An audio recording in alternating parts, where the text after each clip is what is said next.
Assalamu alaikum. We have to start our session, Dr. Badr.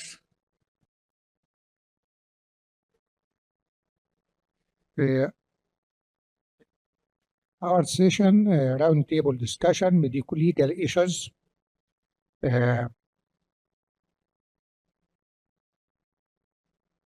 Moderator, Dr. Hussein Khamri. Speakers, Soumit, Dasgupta, Anestis, Psifidis, and Arnaud, Deveze. We have to start with Soumit.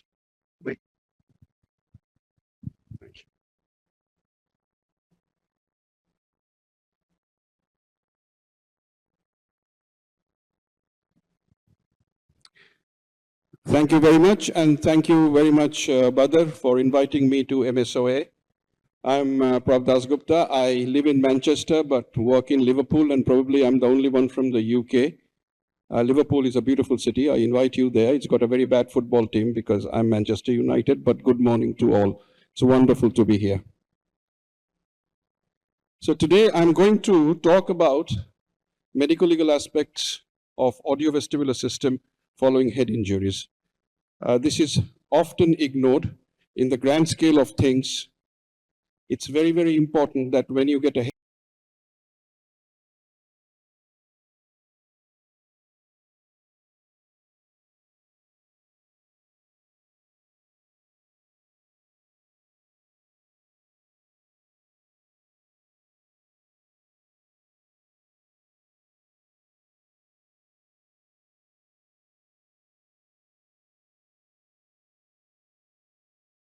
to debunk a few myths. So it's very, very interesting that the inner ear, how does it react to this head injury? And can you imagine that nearly 100% of persons who do have a blow to the head might actually suffer from a labyrinthine damage? This is out of a Korean study. They don't get picked up because if there is a vestibular problem, the brain compensates for it very well. As a result, you don't get any symptoms and they get overlooked. If there is a hearing loss, yes, you do check. So vestibular injury rather than cochlear injury is extremely common following head injuries, both in children and in adults.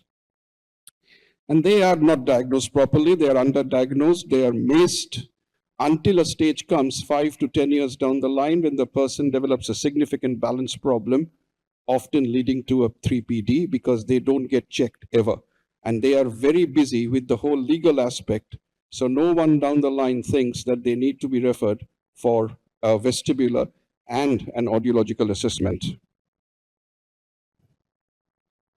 And there is a strong legal implication, not only from the patient's point of view.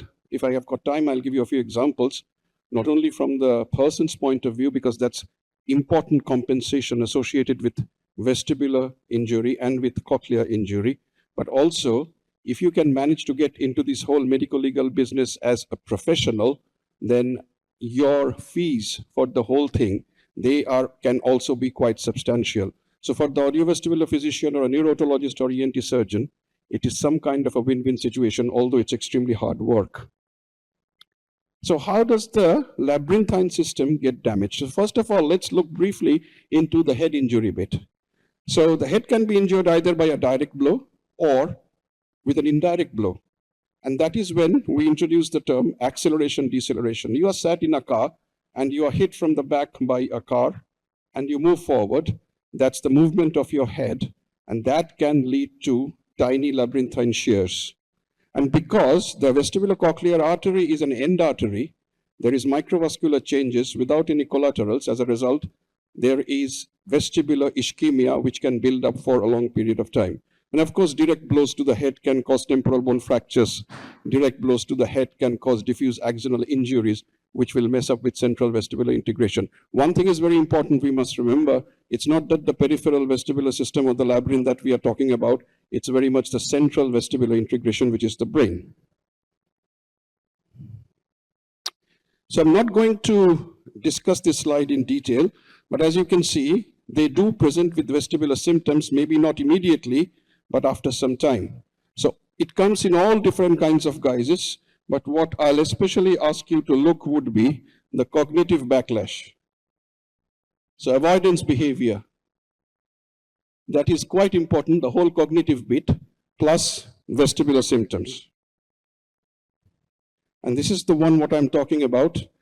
If you are assessing a person with a head injury, you must assess a full cognitive and psychological function. That's why in our residency program, we get trained in psychology, in CBT as residents. This training is often missing from any ENT curriculum. This is crucial because the way a person reacts to a head injury will dictate his phenotype or the way he presents with his symptoms. So there are some complications of head injuries, of course.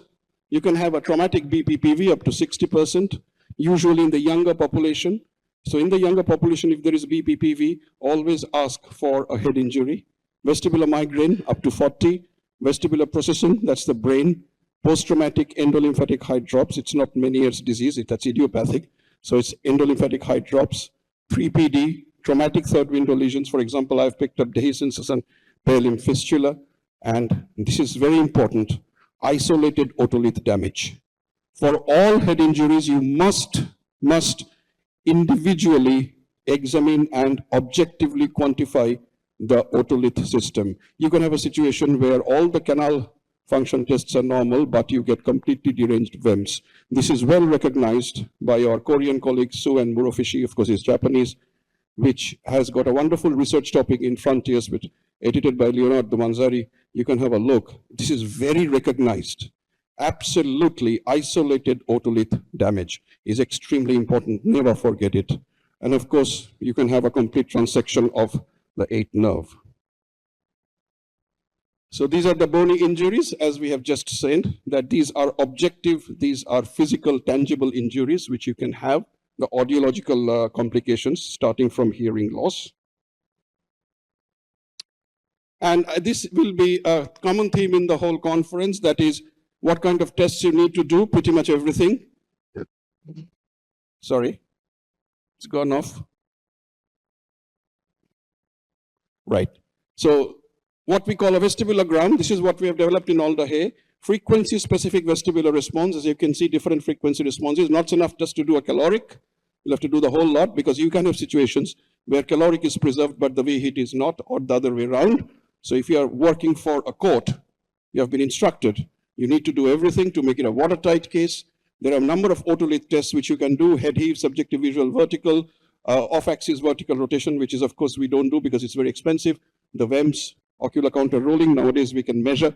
These are our otolith function tests. And because remember, once again, let me emphasize isolated otolith dysfunction. And the vestibular management is not just vestibular rehab. It's very much multidisciplinary. And your vestibular rehab, if there is a vestibular weakness, is very much a part of the holistic management. And of course, if there are specific complications, you can treat them. Cognitive and psychological management is extremely important. You'll have to treat the hearing loss, and more importantly, the way a person is reacting to it. And very importantly, vestibular decompensation is maintained by comorbidities, which can come from a brain injury. For example, physical skeletal pain. For example, many other things, the person might develop a physical problem, epilepsy after head injury. They will all lead to balance problems because the vestibular system is unable to compensate. So all these need to be kept in mind. So it has to be a very, very holistic approach. And this is the holistic approach. Someone must be in the middle to coordinate. So as you can see, it's not easy, and it is very, very resource intense. But thankfully, the whole thing is paid by the legal team, not by the client, not by the patient. This is a significantly morbid problem, and liability as to whether the person who is responsible for the head injury, kind of acknowledge the responsibility and the burden of proof, which is criminal or civil. This is a civil burden of proof on the balance of probabilities, which is there a 51% chance of the head injury as a result of is causing the vestibular injury, and a 49% less. So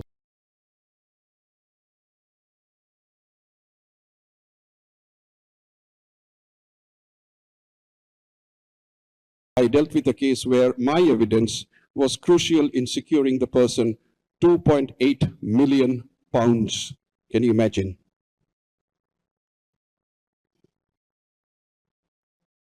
Right, nearly finished.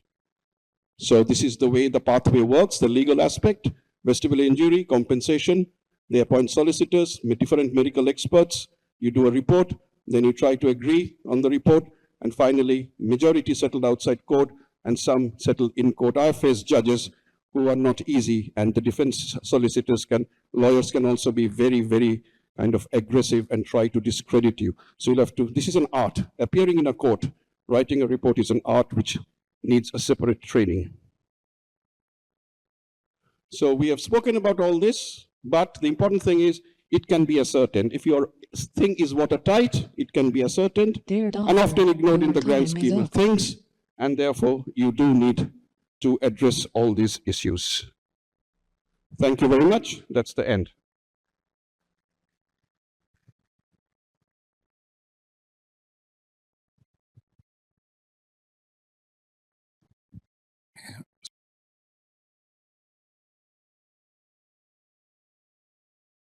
We have to address that after severe head injuries, beside radiological investigations, we have to ask for audiological evaluation and also psychological evaluation.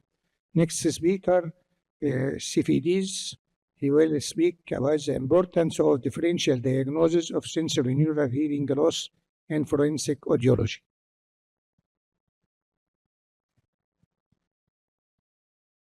No. Sabah al-Khair, Kalimera, good morning. First, I would like to thank the Professor Badr Mostafa and the other members of the organizing committee for their invitation to participate as an invited speaker. This is the 18th meeting of the society, which started today in Cairo. The first meeting of the society took place in Bari, Italy, organized by Professor Antonio Quaranda, and it was the time for the establishment of the society with founders, Professors Antonio Quaranda from Bari, Italy, Aziz Belal from Alexandria, Egypt, Jose Barajas from Tenerife, Spain, Leonidas Manolidis from Thessaloniki, Greece, Jacob Sadeh from Tel Aviv, Israel. I believe that this meeting will be a successful one. I was happy to meet this morning former professors Nuri Özgürgün and Armağan İnşasulu. Nuri Özgürgün was the most successful president of the society, who tried hard for the promotion of the activities of the society. Recently, I was called to play the role of forensic audiology expert witness in a court. Well, audiologists today evaluate and manage a variety of audiovestibular complaints for patients across a broad age spectrum and with conditions that sometimes have legal liability. Forensic audiology expert witnesses working as doctoral practitioners, applying the principles of research, evidence-based diagnosis assessment, and up-to-date innovation management have widened the scope of audiology to encompass the legal arena. Forensic audiology is recognized subspecialty of the science on a doctor level. Judges consider the following criteria in vetting expert witnesses: the expert's scientific, technical, or other specialized knowledge will help the trier of fact understand the evidence or determine a fact is. The testimony is based on sufficient facts or data. The testimony is the product of reliable principles and methods. The expert can reliably apply the principles and methods to the fact of the case.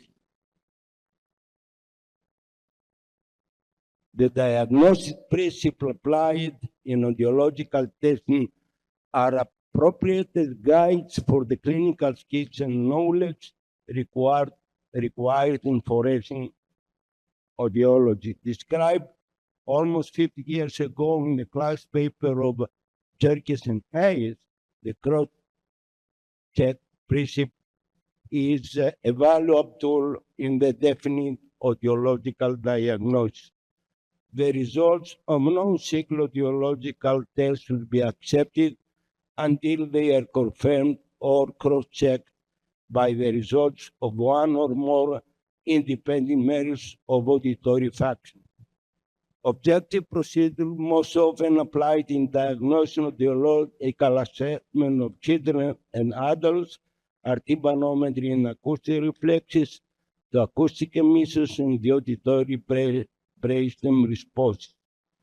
These are especially important in forensic audiology because, by definition, they are not influenced by patient listener variables, including cooperation, motivation, and cognitive factors.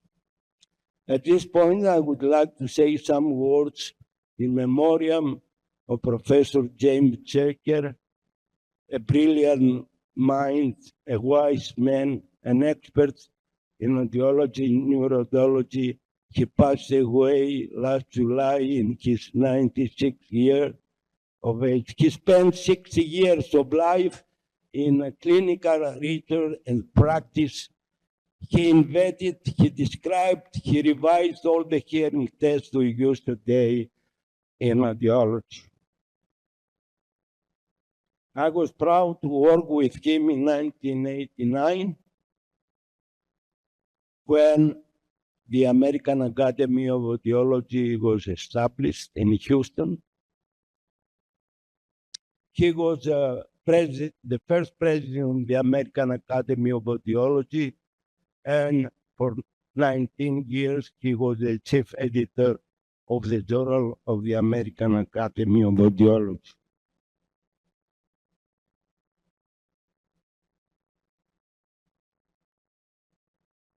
There is no, okay.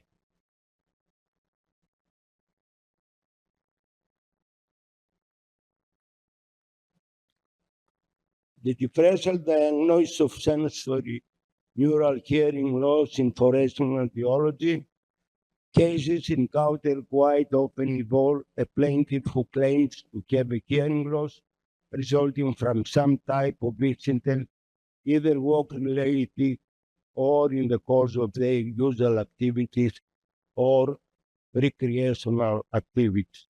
The audiology expert witness must address two issues that are almost always posed by triers of fact. Does the plaintiff have a hearing loss and or related impairment like tinnitus, auditory process deficit, vestibular disorder, and if there is evidence of a hearing loss or related impairment, did it occur because of the defendant's actions or omissions? The preferred test pattern must be weighted heavily toward objective auditory measures that will yield findings not influenced by the listener variables already noted as tympanometry, acoustic reflex measurement, autoacoustic emission, ABR, which may permit objective estimation of auditory thresholds. Recently, I was asked to play the role of the forensic audiology expert witness in a medical legal case. A 13-year-old boy was admitted to the hospital and treated for acoustic trauma after he was fired by firecrackers thrown against him by one of his 4 schoolmates during their play of sound and light, which is most common at the Easter days. The parents received a lawsuit by the parents of the plaintiff child against their defendant son. They asked me to play the role of the expert witness for the defense in the court, attorney representing the defendant. For this reason, I asked to have all the information from the official documents of the hospital ENT clinic describing the medical audiological evaluation and the treatment of the plaintiffs.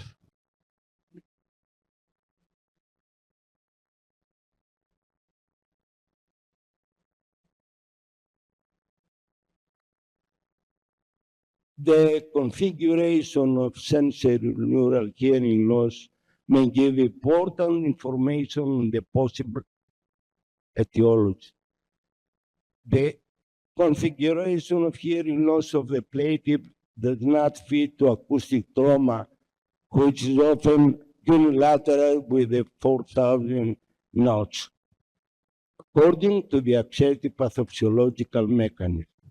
But it is a bilateral, permanent hearing loss in all the frequencies of the speech spectrum, possibly due to any congenital or acquired cause of early childhood.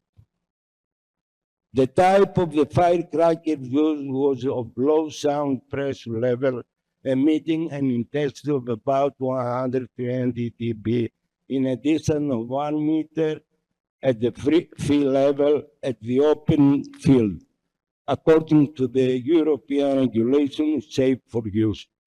The 4 other schoolmates who were fired each other have not presented any complaint.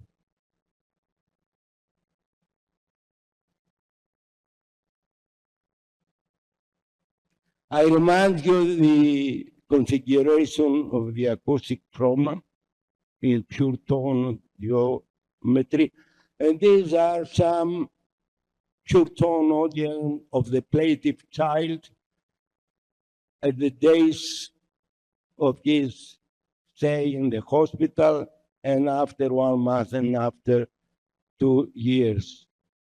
You see the variability of the configuration of hearing loss in all these subjective hearing measurements. The objective measurements, the ABR, showed mild hearing loss on the right ear in the high frequency and mild to moderate hearing loss on the left ear in the high frequency. Acoustic emissions and acoustic reflexes were present in all the tests.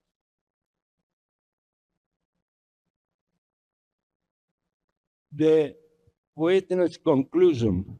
The audiological evaluation followed the cross-check principle. The variabilities in the configuration of hearing long noticed in most pure tone audiogram, showing a different degree of hearing loss from mild to moderate and severe, made the results of the subjective Dear doctor, behavior. your time is up. Okay. So the conclusion was that hearing loss of the plaintiff child pre-existed to the firecrackers firing event. So the patients of the defendant child should not be charged to pay an enormous sum of money as a compensation to a permanent sensory injury caused by their son to his schoolmate.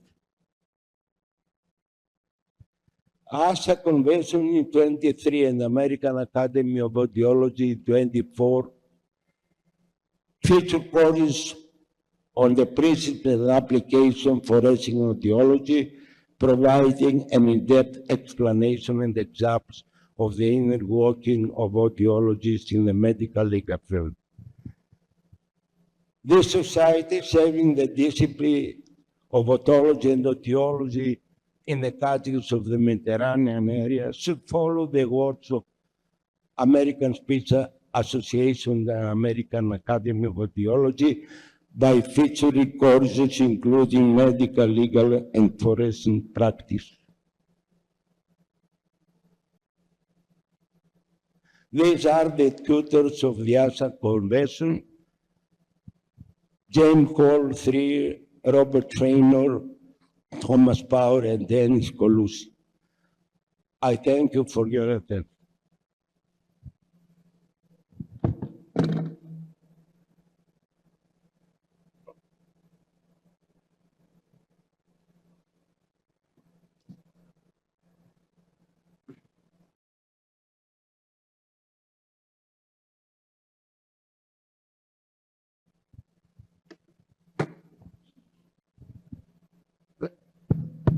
Thank you, Psifidis, for your nice presentation. Next speaker, Arnaud Deveze, sensory neural hearing loss and the medicoeconomic consequences.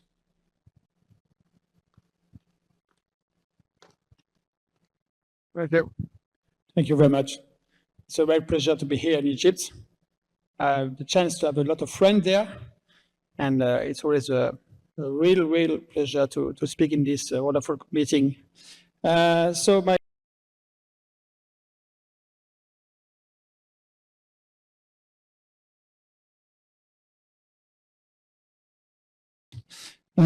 let's say that hearing loss today is a public health disaster, and the world are moderate, a financial hole for the economy, and an organizational issue for all of us. I will just demonstrate this. The financial hole has been demonstrated by the World WHO that has got a very nice report. I invite you to read it. It's quite long, but very interesting. And it comes from multiple entry: health, education, loss of productivity, and intangible costs. That means the cost that deaf people will not use as a restriction of his social activity.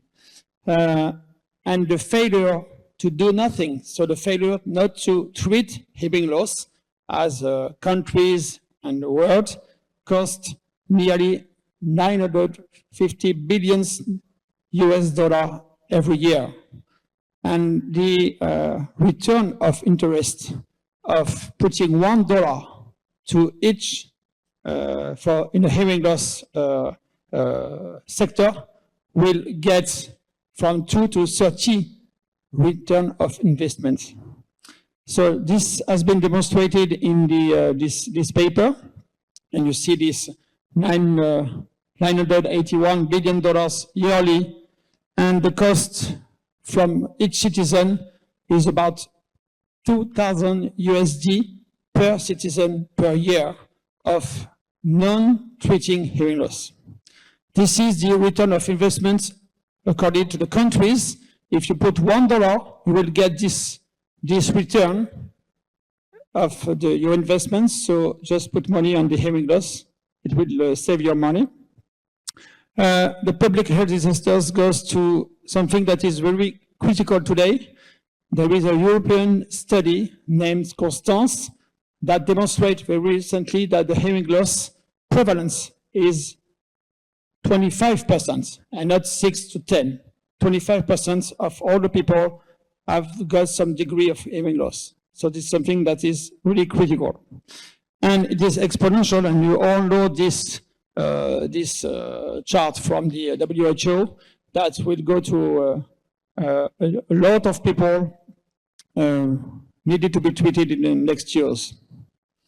And this is the WHO prevalence of hearing loss, and you see it's not 25, it's from 6 to 5, 7.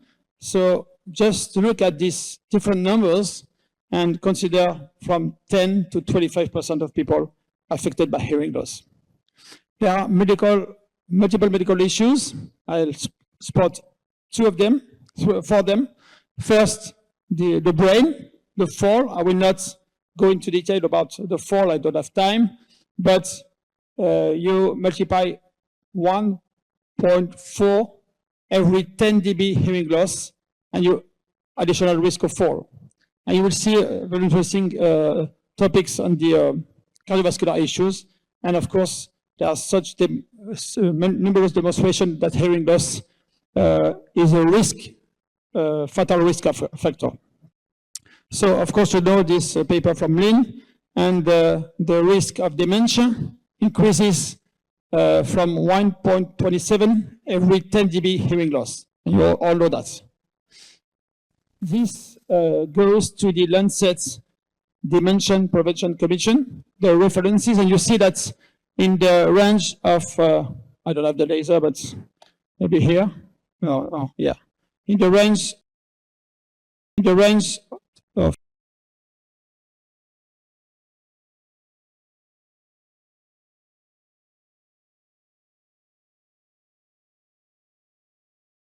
to speak to the patients, early fitting of hearing aid.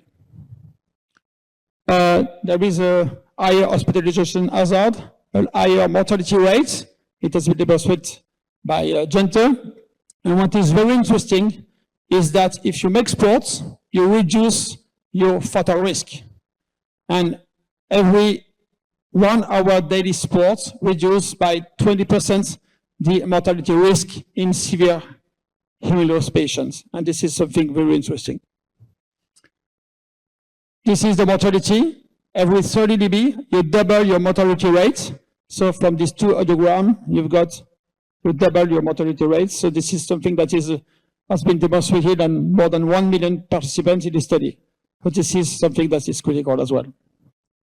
Of course, there are common causes between hearing loss and dementia, and most of them links to cardiovascular issues. I will not go into details. Of course, genetics, of course, hypoxia, asphyxia in the childhood, low birth, and all the smoking and hypertension.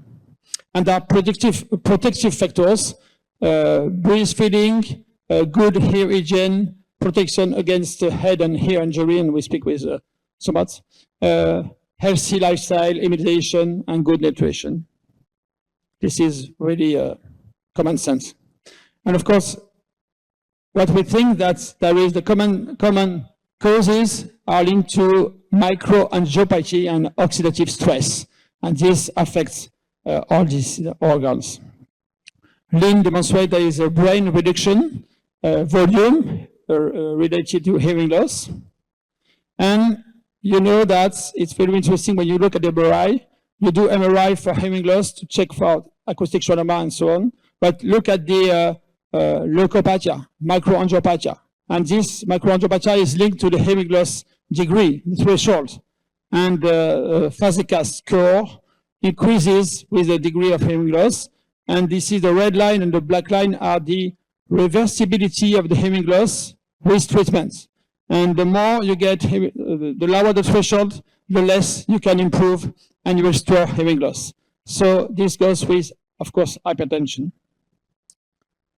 What is very interesting is that this study in 2009, so it's not very recent, demonstrate that these two slopes, the orange and the red one, were linked to cardiovascular events.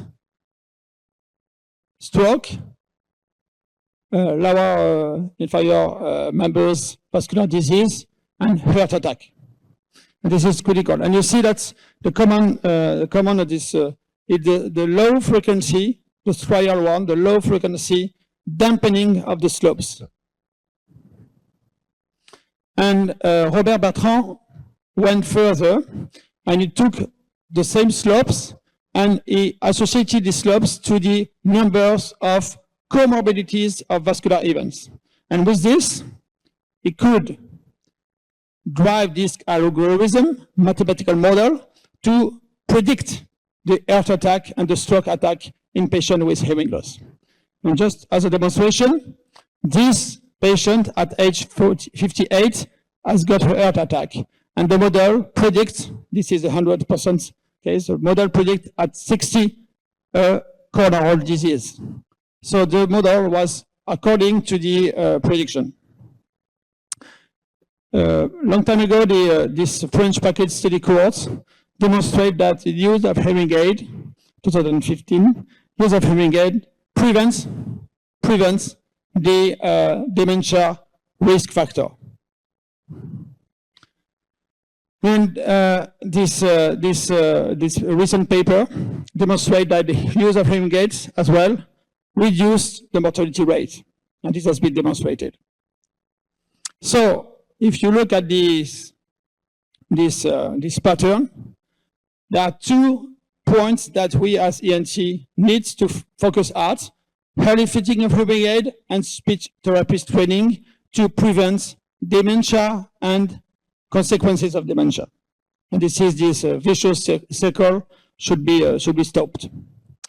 Organizational issue, I will not go into a lot of detail, I don't have time, but of course, it's very important. I would just focus on the third part.